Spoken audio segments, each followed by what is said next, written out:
Paring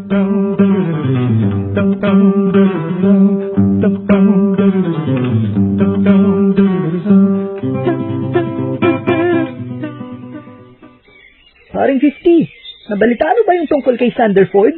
Tuwing pumupunta ako sa YouTube, puro ganun na lang video nakikita ko eh. Oo, paring 100. Ang pagkakaalam ko, ang dating niyang pangalan noon, Marlo. At iba yung itsura niya noon, kumpara ngayon. Bakit paring 50? Ano bang itsura niya noon? Eto pre, magmasdan mo tong letratong to. Tingnan mo yung nasa kaliwa, yan ang dating itsura niya. Etong nasa kanan, yan ang itsura niya ngayon. Lahat yan pre, salamat sa plastic surgery.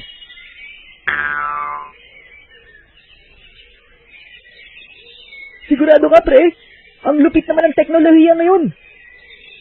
Iba na talaga yung panahon ngayon pre, ano? Kumpara nung panahon natin noon. Dati kung anong itsura ka pinanganak, ganun rin ang itsura mo mamamatay.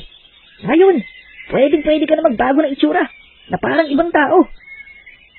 Saka pre, noong panahon natin, siguradong maraming kokontra sa ganitong retoke. Pero nagbago na ang panahon pre. Tanggap na ng henerasyon ngayon yung plastic surgery.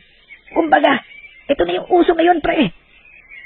Kayo ba mga pre, kung aalokin kayo magparetoke, magpaparetoke ba kayo?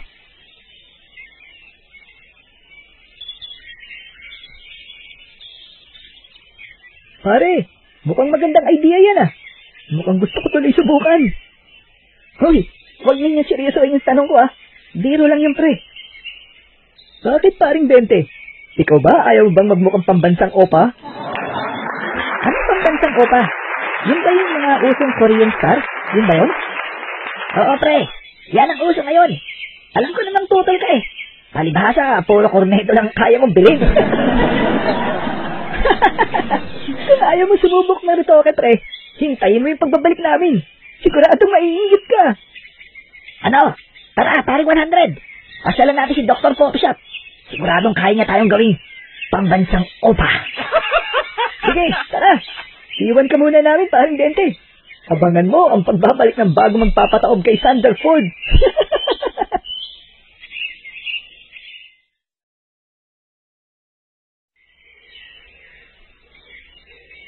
Hello, paring 20. Namiss mo ba kami?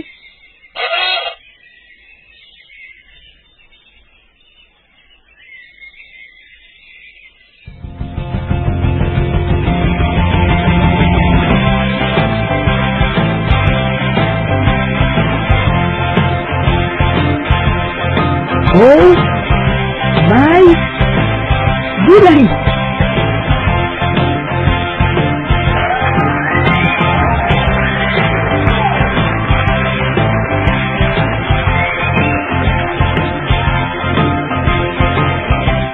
Mga pre, kayo nga ba talaga yan?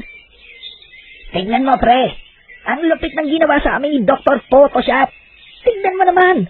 Kahit ikaw halos hindi mo kami makilala, di ba? Ano paring 20? Nagsisisi ka ba at hindi ka sumama sa amin? Ikaw kasi, masyado kang KJ. Masyado kang makaluma. Dapat nakikisabay ka sa uso sa panahon ngayon.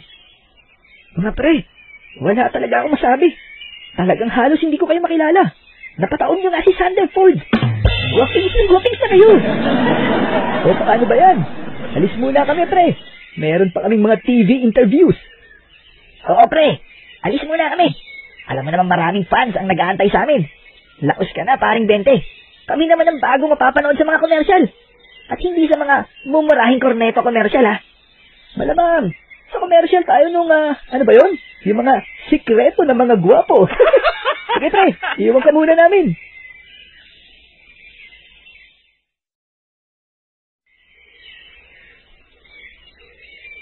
Oh, paring 50.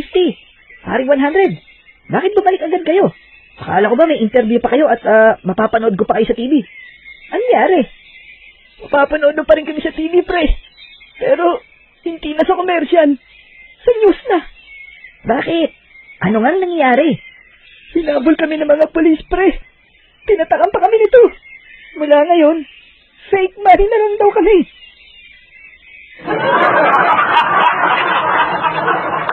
Hindi na raw kami pwedeng ipambili. Sa sobrang gusto ko nyo, pre, hindi na kayo nakilala ng mga tao at naging fake na kayo. May TV commercial pa kayo nalalaman, ha? Retoke Pamor.